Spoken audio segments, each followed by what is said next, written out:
there's people that have tried to kill me, even during the graduation. But I've come head to head with some very powerful people. But nothing's ever happened. They might try and something might happen that inconveniences me, no different to yourself. Let's say I have not noticed, and then they want things to go bad for me. I might lose my phone, for example, but they haven't managed to do anything bad. And because of the witchcraft side, it's typically a lot stronger, especially when you bring them both together. It's like a bomb, right? So they are typically just using the Ubungoma side and not a mixture of that and witchcraft, right? So things that they've tried to do to me have typically failed.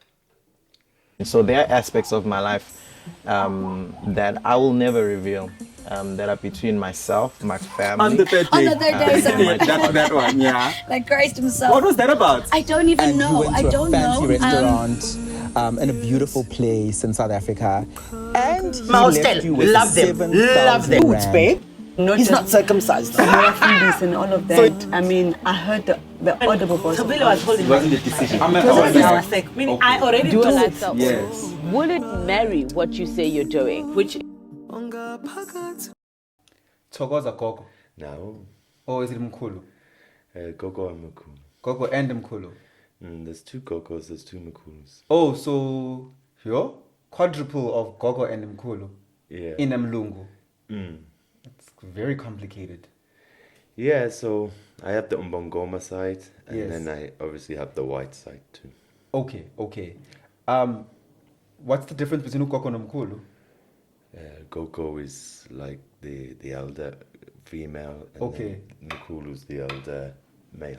So when umuntu a Sangoma and is referred to as ugogo or umkhulu, it just means that the dlozi that entered them is either elder male or elder female. Is that all it is? Yeah, it's the same as in normal life, just in the spiritual. Just in the spiritual world.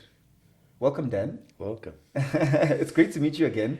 Good to meet you too. When we met before, it was lovely how you introduced yourself, because firstly I looked at how you were dressed and I was like, this man is dressed like his Sangoma, but he is white, so I am so confused. And immediately when you said just search white Sangoma, I realized that I just met easily the only white Sangoma I know, or the only white Sangoma in South Africa. Are you the only white Sangoma in South Africa? No, I'm not the only white Sangoma in Africa. In South Africa? Yeah, in South Africa, there's a few of us. Yeah. But you saw my following, right? Yes, and yes. I think a part of that is because my journey is documented from start to finish. Everybody knows that I uThasa no different to you with uThasa. Yes. Where a lot of them, they haven't. And also, it's the company I keep, I guess. So you're saying a lot of white Sangomas you've met about Twasanga? I haven't met them personally, but Yeah, they do you've heard exist of. somewhere You've heard in the of. world. Yeah. Yeah. But I mean, how can you call yourself a Sangoma without Ukuthwasa? Surely it's a rite of passage. It's the schooling. It's the process. Yeah, exactly. So it was an argument that I had with one of them, because even to the point where they were lying about a certain situation, which was not nice because it was about a dead child. Okay. And it gives us all a bad image, There's enough stigma behind it as it is.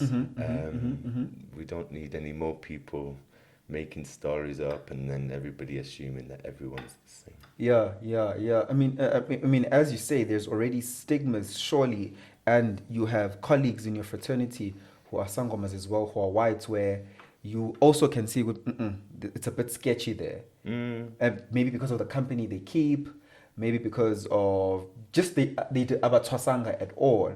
So why must myself or anybody who's consuming this content believe that Dan is legitimate? What makes Dan a legitimate Sangoma? Because myself as an African, born and bred in Africa, you were born and bred in the UK. Where does Dan learn to be a Sangoma? How is Dan legitimate? Well, like I said to you before, a big part of it is the company that I keep. Yes. Right? So, although it has nothing to do with the whole Sangoma thing, Yeah. all my friends in the UK are African. Okay. All my friends here are African, Mm-hmm. pretty much. And even my kids and my exes, they are African, Mm-hmm. right? So there is other white people out there that have got callings. Okay. I'm not saying everybody, because Yes. there's different spiritualities and different kinds of callings. But the problem is, if they're not around those, if they're not around African people, how Then are it's they not ever going nurtured. to, Yes. how are they ever going to find out that they've got an Ubungoma Sure. site? Sure. They're just not going to be made Sure. aware. Sure. Unless a Sangoma crosses them in the street and says, look, this is the situation. Yeah. And I don't think a lot of people would go through the journey, because it's not easy. So you're saying Ubungoma Bako was nurtured by the fact that you kept a lot of African people as company in your life naturally? No, it can't be nurtured because well, it can happen, but not with myself. But what I'm trying to say is that's how, because I talk to a lot of African people, that's then when I got made aware of my calling by someone who is African. Yes. And explained things to me that happened back in Botswana that they couldn't possibly know. You couldn't just say to any random person in the street. And then continue to talk about my family and the gifts that we do have, because we knew we was gifted. It's just there's a difference between being gifted, from a Chinese, Indian or white point of view, Yeah. And being Ubungoma. Sure. And that was one of the arguments that I had with the person who made something up about the child. Yeah. Yeah. Because there's many different spiritualities and many different trainings, but to be Sangoma, you have to Ukuthwasa. Okay. How does you're saying that there was a person who identified that you have a calling, and because they were speaking about things that have happened in your family where they would have not gotten that knowledge from anywhere, you then realize that this person is probably genuine about what they're saying, right? But then as an African person, many of us are struggling to see how you connect with African gifts. So how can I as Lungelo come to Dan ngwakamdletshe mina isibongo and ngifuna ukukhuluma ngesiZulu and ask you about what my ancestors are saying? So my ancestors who died Zulu, how are they going to speak to you? You don't know the language. What is the language that is spoken in that realm? Yeah, so your ancestors typically speak Zulu, right? But my ancestors don't speak Zulu. But in the spiritual world, they can communicate with one another. So the message can still be relayed back to me. Okay. But then I would relay it back to you, but it would be in English. Yeah. But you see, the thing with a lot of confusion is people assume that like ancestors are those who are just purely gifted, right? But anybody that passes is an ancestor. Now, Umguni, Umdiki, Undawo, it even states that it's mixed heritage. So back when all that crazy stuff was happening 100, 200 years ago, obviously people had children, and then from there they had children. So all life started here in Africa. Okay. So if you took an ancestral DNA test, which is only like 1,000 to do, right? It would trace your family or your bloodline for 2,000 years.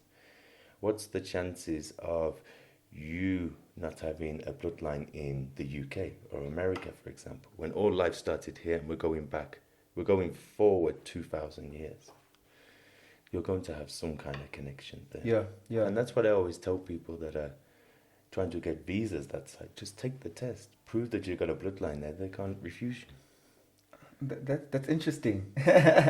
Life hack for traveling. Yeah, because pretty much you're gonna have all life started here, so you're going to have bloodline all over the world. So you can get permanent visas that way.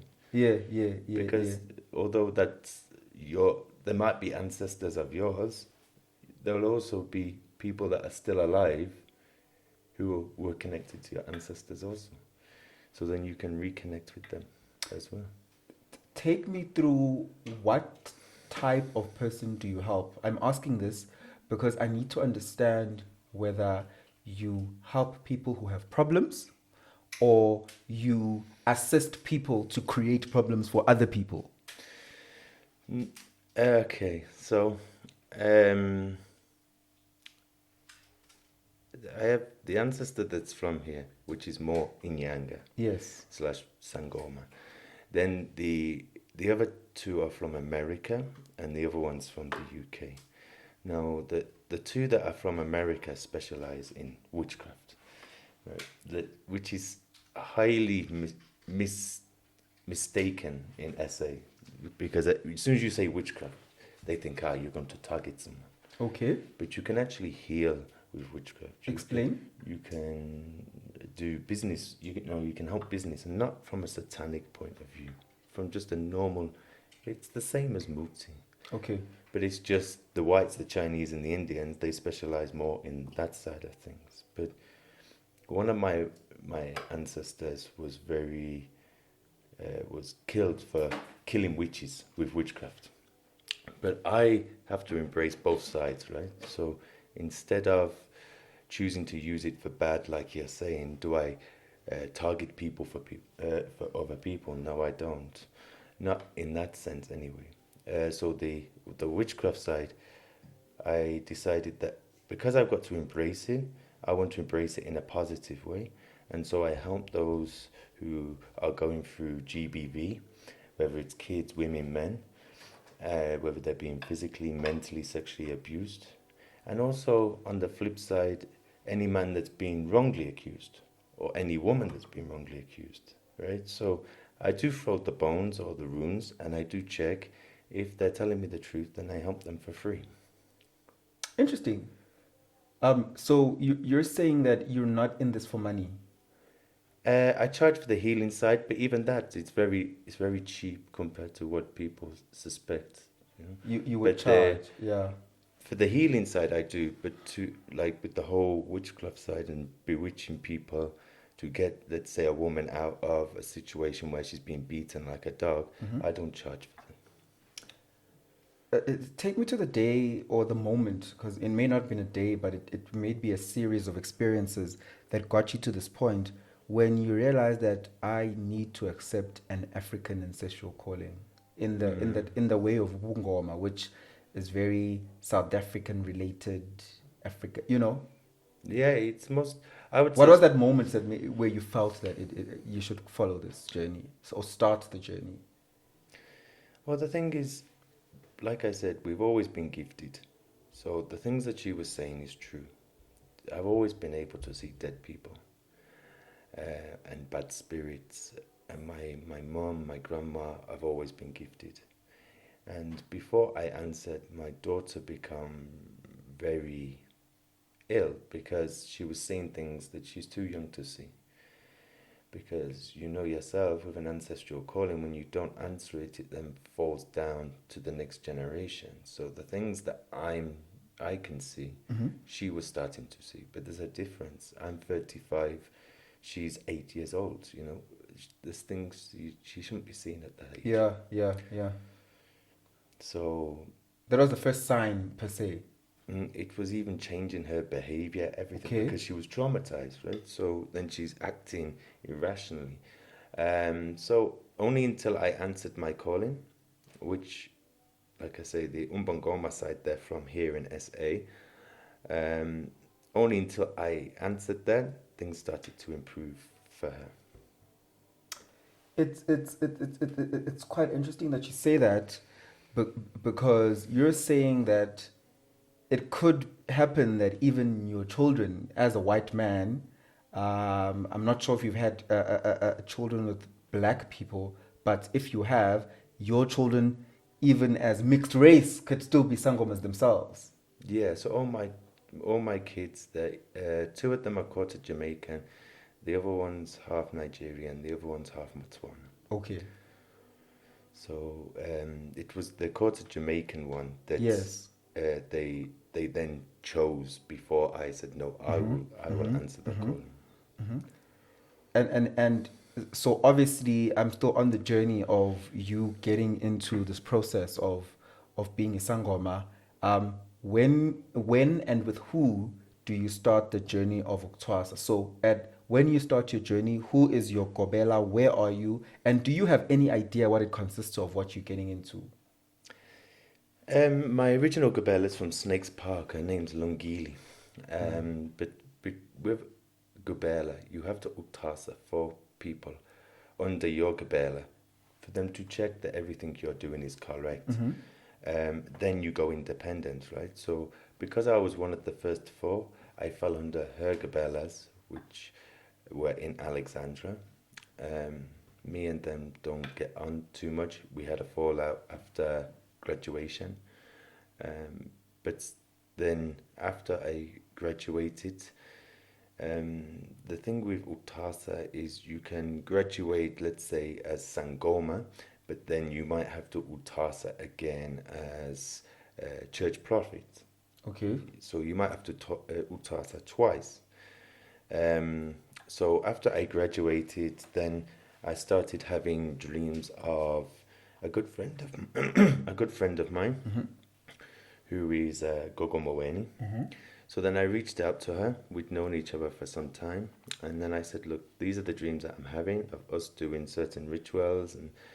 And so she said to me, "Look, let's get the dream involves me and you. So let's get one of the graduates to throw the bones and check."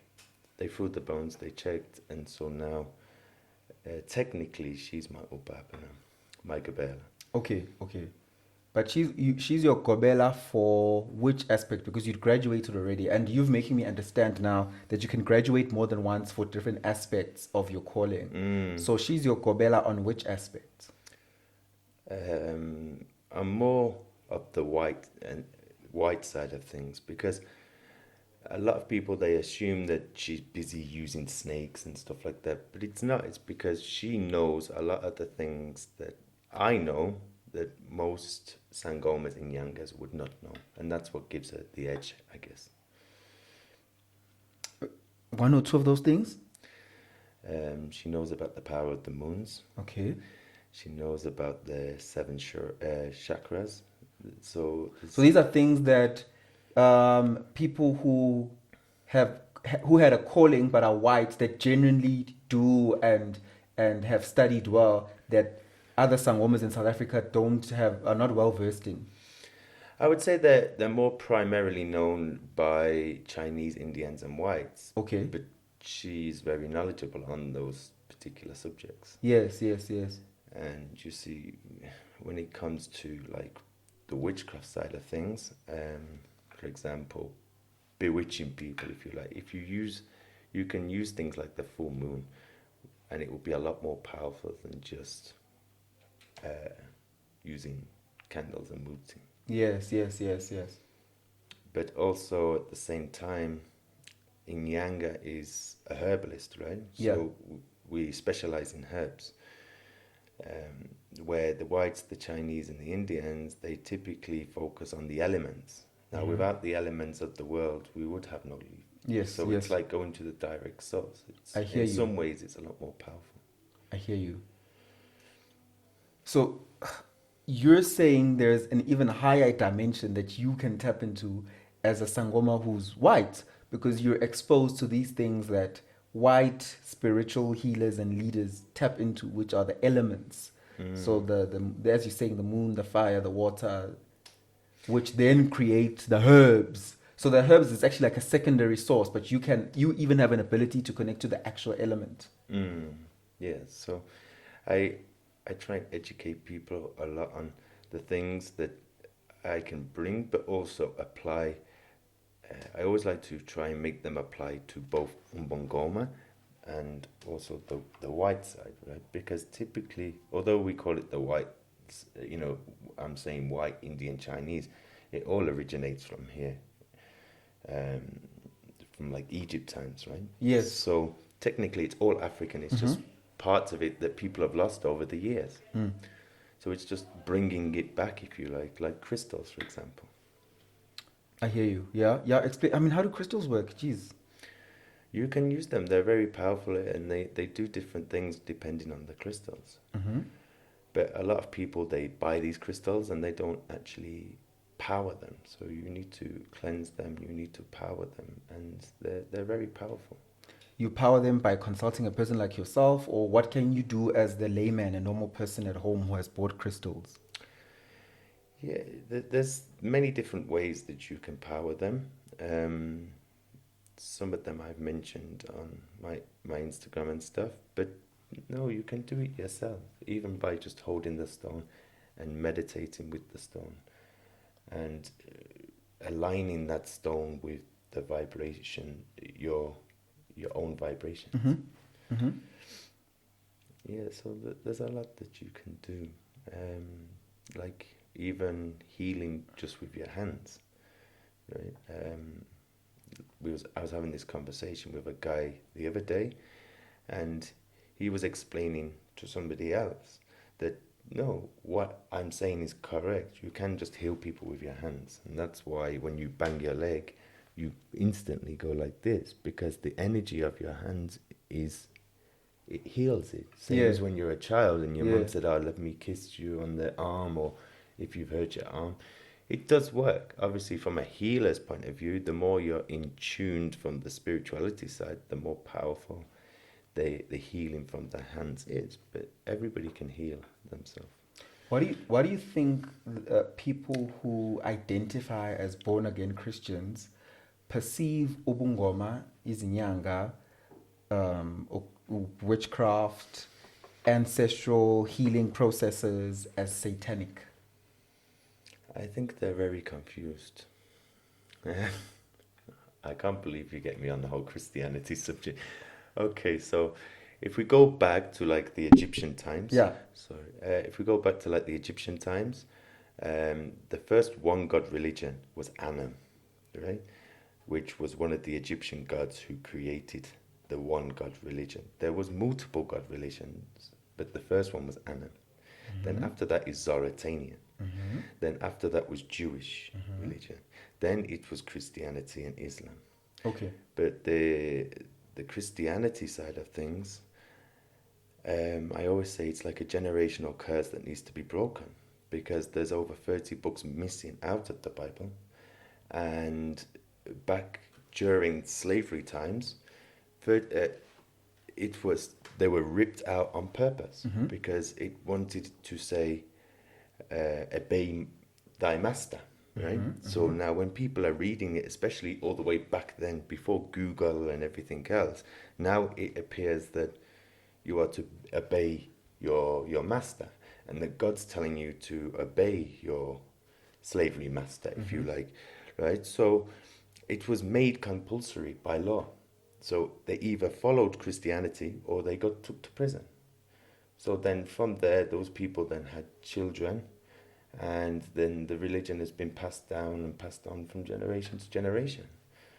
But it was also, the Bible was verbal for over 200 years before it was even written down. And it was written down by man. The books have been taken out by man. And the one thing I can say about Christianity is anybody can wake up and become a priest.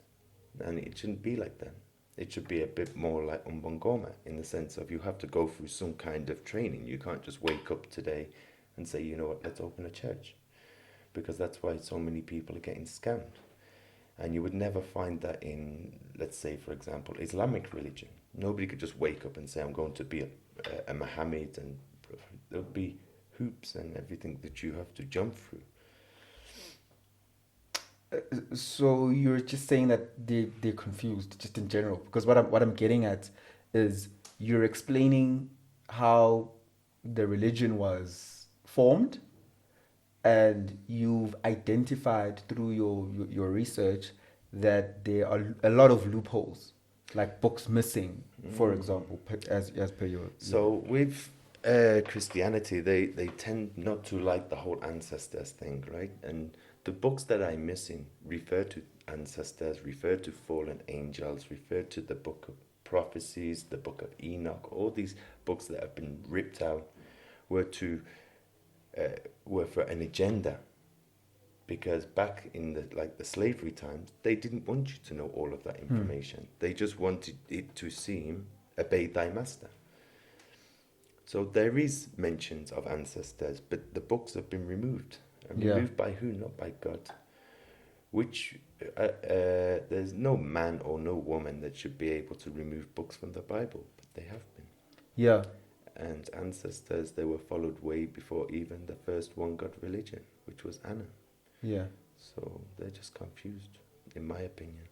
And a lot of the holidays that they celebrate, they're actually witchcraft holidays. They relate back to witchcraft. Yeah. If you go back through history and you study those celebrations, they're actually witchcraft based. And so there's a lot of things in the Bible that I mentioned that refer to witchcraft.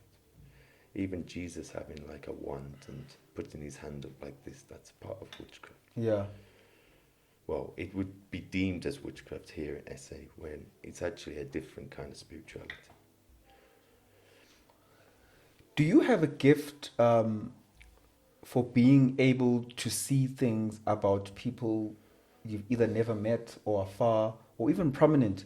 Because you're finding that nowadays a lot of people who are sangomas are going on Instagram, TikTok, Twitter, going on lives and bula ngesiZulu, that's what it's called for people, right? And they will go and tell people what's going on in their life, what's going to happen soon. Some even go to the extent of saying, for example, such and such a celebrity will pass away in February next year.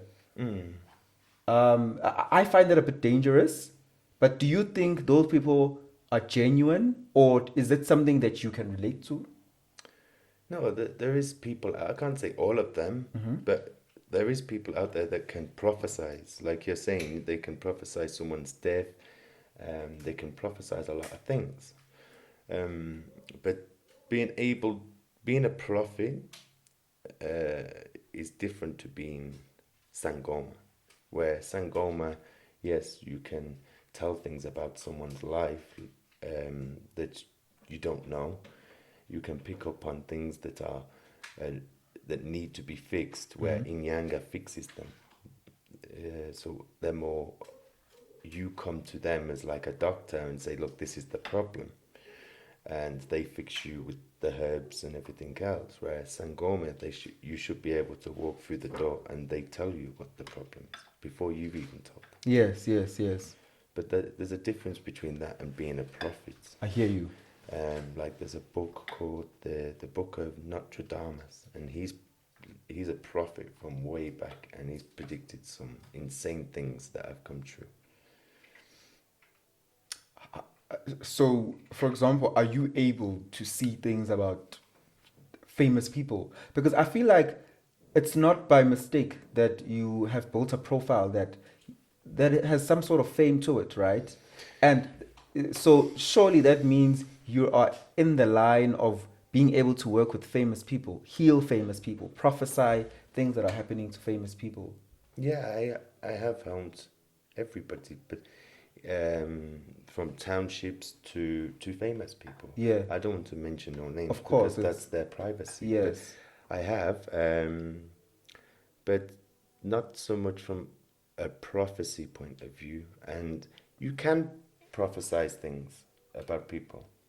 I think what people should be wary of is it depends on, okay, if I want to focus on you as a celebrity and I throw the bones or whatever about you, knowing your name because you're a celebrity, the bones will tell me what's going to happen. Okay.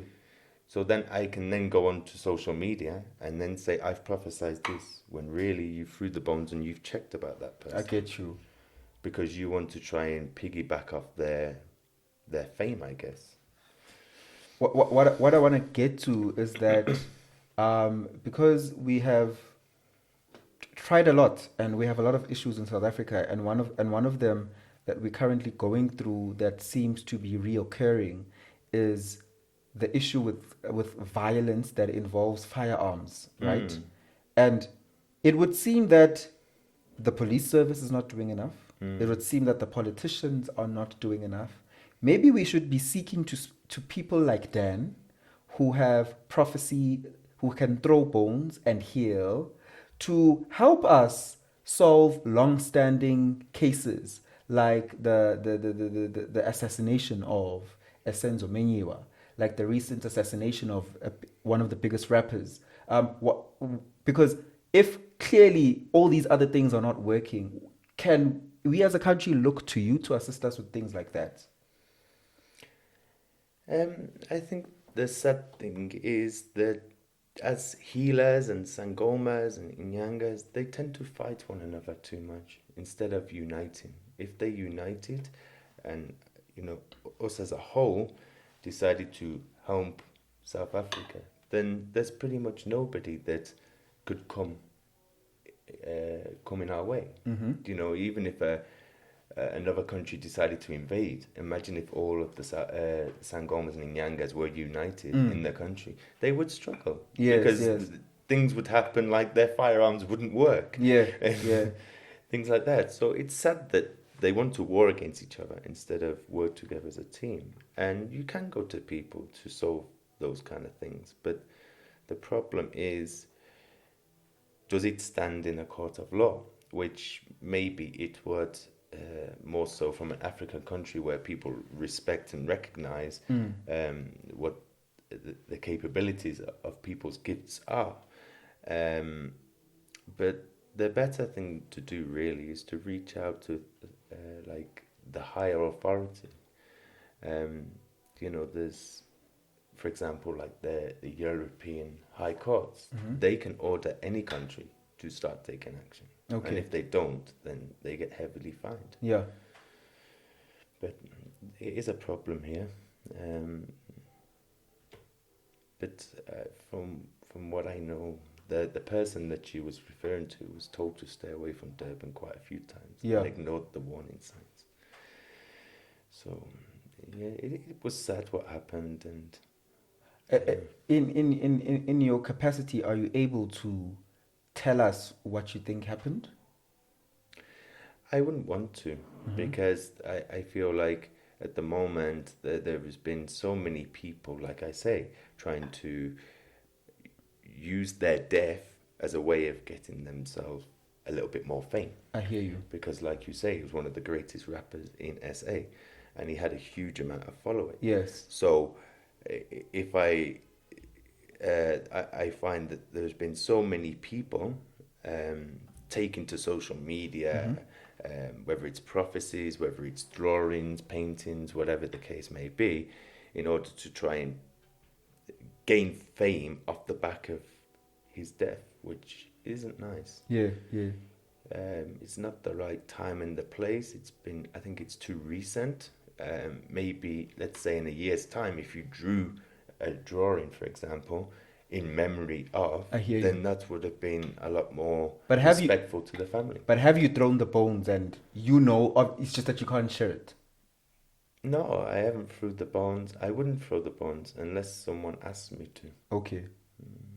See, for example, a family member. If his mother come to me and said, "Can you check?" Yes, I would check. Yes. And I wouldn't even charge her. Because part of what you do is just helping, as you're saying, especially when there's justice that needs to be served. Yeah. If it's a bad situation like that, for example, there was a lady, and she got tricked out of a 3 million contract by a racist company in Sandton. So she forwarded all the information to me, and I helped her. Interesting. I don't want to say how much. I don't want to say what I've done or what I haven't done, because then I might be giving away too many details, and they might see this podcast. But I have helped them. Yes. You also speak openly about people who obviously either are jealous of you having gained prominence, or people who just don't believe that a white Sangoma exists and have tried to get you out of the way. Have you ever received threats or seen that somebody is using umuti to try and unalive you? Yeah, there's people that have tried to kill me, even during the graduation. But I've come head to head with some very powerful people. but nothing's ever happened. You know, they might try and something might happen that inconveniences me, no different to yourself. Let's say I have not noticed, and then they want things to go bad for me. I might lose my phone, for example, but they haven't managed to do anything bad. And because of the witchcraft side, it's typically a lot stronger, especially when you bring them both together. It's like a bomb, right? So they are typically just using the Ubungoma side and not a mixture of that and witchcraft, right? So things that they've tried to do to me have typically failed. What would you say is missing right now in the Ubungoma fraternity? I know you just speak about the fact that people should be united more, and that would elevate how things are happening. I mean, what else would you think is missing? I think it's a shame, really, that people decide to use such gift for bad purposes, right? For example, there was somebody who they put muti on an umbrella, right, and handed it as a gift, and it was hung up in the house, and I said, no, this umbrella is 1, 2, and 3, right? So then eventually the umbrella get burnt. But why are you busy trying to chow my money when if you've got that gift, why don't you go and leave the umbrella in somewhere like Absa? Do you know? Surely you'd get a lot more money. Yeah. But yeah, I just think it's silly how people will target one another, and I think there's a lot of jealousy that goes on. Let's say, for example, with your podcast, you know, people will start getting jealous about you. And why? When you can quite easily work together and they can build their own thing. You can even advise them, you know, because you've been through all the different... The birth and pains. The birth and pains. So then, instead of being jealous of you, come to you and you should be an inspiration, and it should ignite them to want more and to see, okay, you went from A to B, from C to D. Let that inspire me and fuel me, not be jealous of it. But Dan, you're giving me all the positive talk about Ubungoma, and a very good friend of yours, Dr. Maweni, will speak openly about Ukuthwala, her exes, and how she is, inverted commas, ruined their lives, right? She hasn't said that in so many words, but just to simplify the point that I'm trying to make, and what people perceive her as doing, because they look at the lives of those men after they have been in a relationship with her, and they feel like, no, man, this lady is not doing a good thing. If you are friends with people who do things like that, do you think it's the right thing, or do you think once again she's being misunderstood? I think Maweni is very misunderstood, and there's a lot of journalist people that know she's very misunderstood. Like if you sat down with her and interviewed her, and even spoke off camera, you would see that she's actually a genuinely really lovely woman, right? The problem is, people say they want honesty, they want transparency, right? But then when you get honesty and transparency, they don't want it. You know, it's no different to if you was taking a picture of a female, right? And she said, oh, do I look good? Be honest with me. If you told her no, she looks ugly, then it would be a problem, right? But she's told you to be honest with her. So there's people bewitching people all day, every day. The only difference is Maweni's open and honest about it. And so then she gets the bad press for being honest. With the whole, like you're saying, targeting the ex. Well, from my understanding, she haunts the ex and get to where he was. And she has no problem with the ex as such. She's even openly said that, I'm not interested in you like that, but you're still the father to the kids. You can spend your money however you like, but let's say, for example, you're making 250k a month. why can't you put 25k of that into a savings account for the kid? Yeah. She doesn't need the money. Yeah. She's got a lot of money. So she's super successful anyway. Yeah. So she's saying it's not even about me. Just give the kids some money. And so then she then decides to take matters into their own hands because, like you said before, the governments and everything, they let you down. Mm-hmm. So then she humbles him, and then she even said that, when you're ready, come to me and I'll hump you for free. Mm-hmm. I'll reverse it. So then she reverses it, and then he goes back to doing the same things that he was doing before. Yeah, yeah.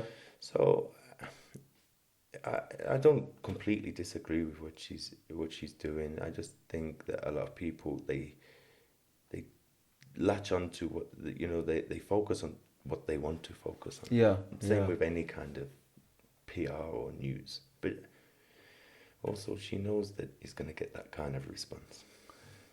Something else that I want to speak about is Ukuthwala. In the line of work that you do, Ukuthwala, you can correct me because I'm not too well versed in the subject. But my understanding of it is, it's a sacrificial process where people sacrifice either animals or people for the purpose of gaining wealth. Can I come to you, Ngthwalise? No, I wouldn't do it. Many people have asked me and I've refused. Yeah. Like I said before, I just stick to the healing side unless I have to help women, kids or men with the whole GBV situation. Why don't you want to do it? I don't want to do those kind of things. I purely focus on, I've turned the whole witchcraft thing into like a non-profit to help people in such situations, but I won't do the other things that people want me to do. And what do you think of people who do it? Because it's still under the Ubungoma fraternity. It is, yeah. Well, technically, even that, like I said, the Chinese, the white, the Indian stuff, it's just all lost. It's been lost over the years. It's actually all Ubungoma because it all originates from Africa. Mm-hmm.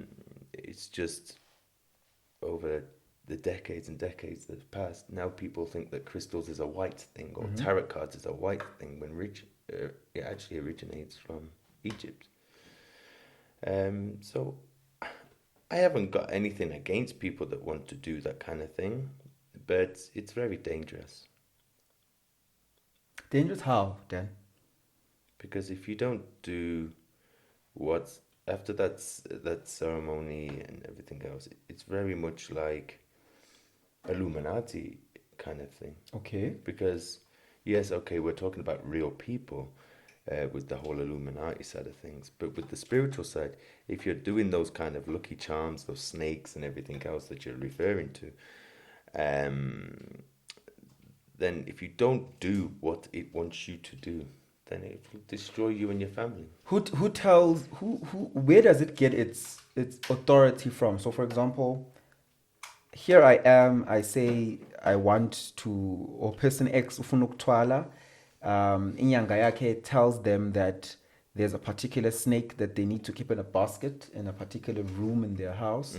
Question 1, is it an actual real snake that a person gets, or is it a spiritual thing? A snake that is not tangible? Is it an actual snake that is sourced from the forest? And is it put in a basket as we see it in the stories? There's many different ways of doing it. You can use like physical snakes, but also like some of them, only that person can actually see it. But it's spirits within the snake that are going off and doing the work for you. Yes. And then, so that spirit of the snake can go and, for example, people will say that the snake is hungry to have intercourse with a woman. So that guy would go to the club, find a young woman to come and give to the snake for that purpose. Those things happen? Yeah. And that's why I'm saying if you don't do those things, then it comes with huge consequences. Such as?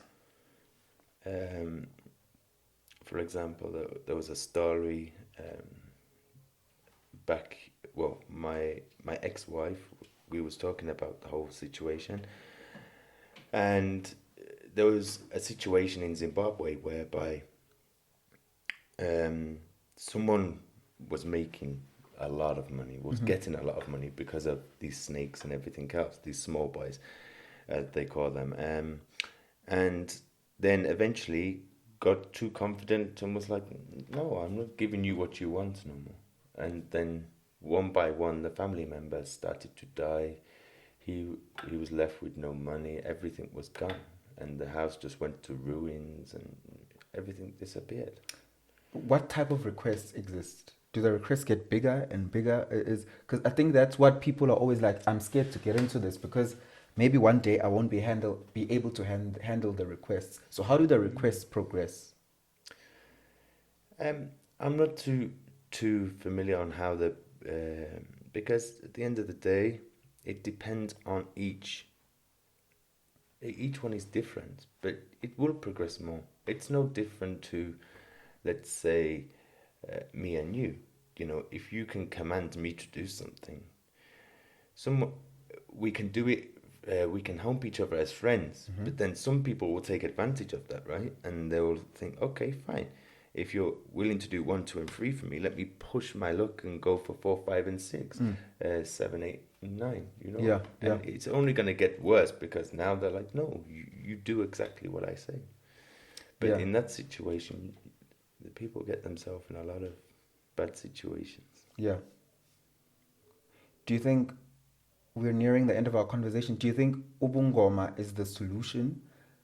Maybe, let me put it this way. Do you think if iSangoma were united and they get to be performing at their maximum capacity, it is the solution to the country's problems or many of the world's problems? Many of the world's problems. But yeah, definitely here in SA, you know, and Africa as a whole, if we all united, like I said to you, there's not really anyone that could do anything. You know, from the point of, like we've been talking about, bewitching things, you know, if you knew there were people were coming or there was problems, you can make things happen. And that's why I say it's silly, you know, instead of thinking, okay, fine, we have this load shedding problem, let's bewitch ESCOM. You know, they decide they want to bewitch you instead. Yes. So we're wasting our bewitching. Yeah, we're wasting our gifts. On what? On fighting each other. Why? When we could fight the government and everything else. Yeah. So that is the source of the problem because, for example, why didn't iSangoma topple over apartheid? You know, why did it have to take for a liberation movement at the time when the ANC was still the ANC to well, it is still the ANC, just a different type. Why did it have to? Did we have to have those people spend years and years and decades in jail when iSangoma were there to be able to assist? You know? Yeah, exactly. I mean, we was talking about SK earlier, and I mean, look how crazy he went. So if you can make someone go crazy, there's been a lot of money that's gone missing in the whole South Africa and the government and everything else, right? If you can make those people go crazy to the point where now they're admitting it, they're coming out, they're telling the truth from their own self. Yeah. Then why not use those gifts? Instead, people are too busy fighting each other. Yeah. Dan, something more lighter. How do you move forward in relationships as a person who is a healer? Because obviously you can see things about a person you're falling in love with without them knowing. Yeah, I can, yeah. So it makes it very hard for me. I'll be honest, like most Sangomas and Inyangas, they'll tell you the same, you know. Love life and everything else becomes a lot more complicated because you can't just, not that I have or have ever been like that, but you can't just be busy sleeping with everybody. Not if you respect what you do. There is Sangomas and Inyangas who do, but you shouldn't be doing so. But also from the point of, like you say, they know I can see things about them that I shouldn't be able to see. And they're also afraid of the fact that, okay, fine, what if we get into a relationship and you bewitch me? And when it comes to relationships, I'm very strict. I think even friendships, relationships, if you don't want to be in my life, then don't be in my life. Yeah. It should be natural. You shouldn't be using magic.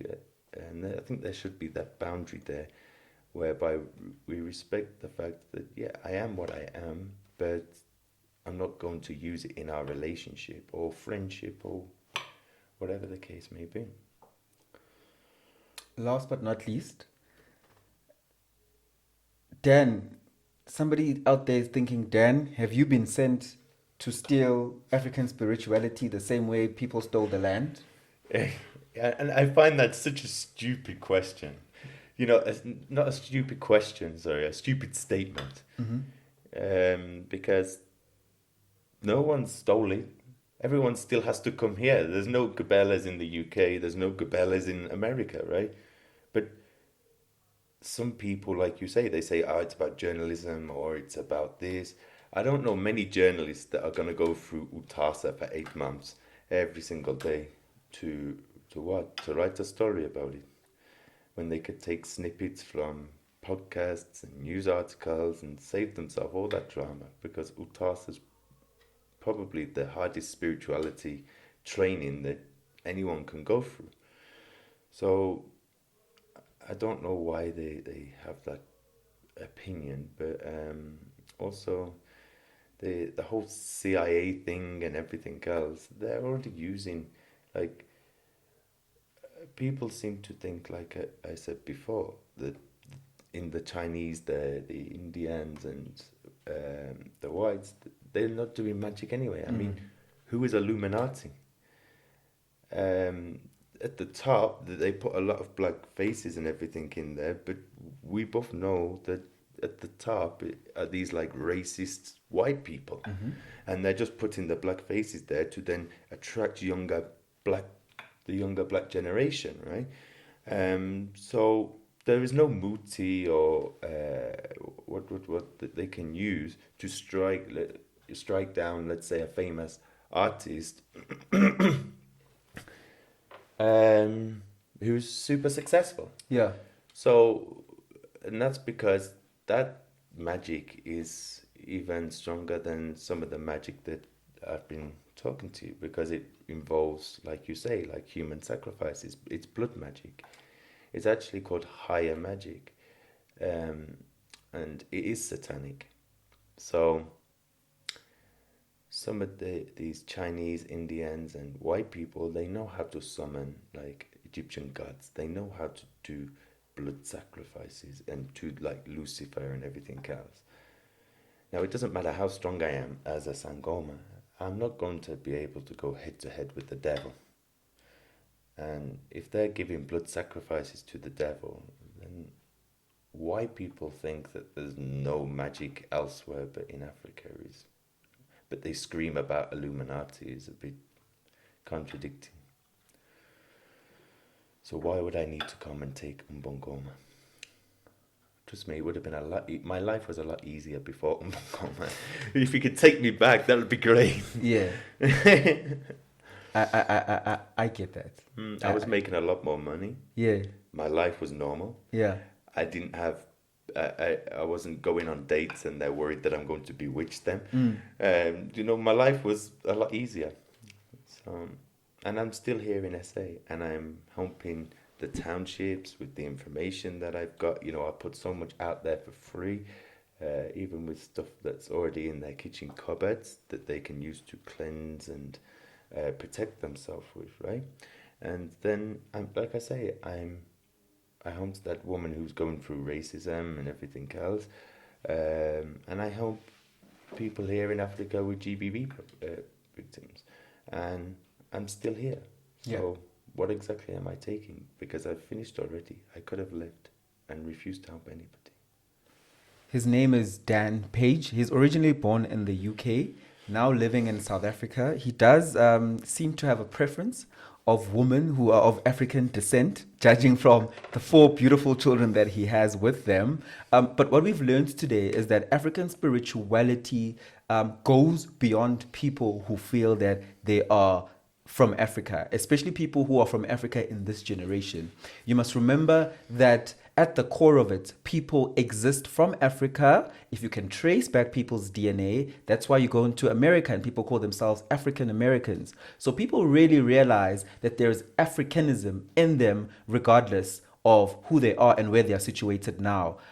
Dan Paige has shown us that you can be white and display those attributes of being African. You can search him on social media platforms. His name is White Sangoma on all social media platforms. And leave us a comment of what you think Dan is saying. What do you believe in what he's saying? And do you subscribe to what Dan is saying? And you know what? Consult with Dan if you need more from him. The show is Engineer Your Life. I'm Lungelo KM. I'll see you next time.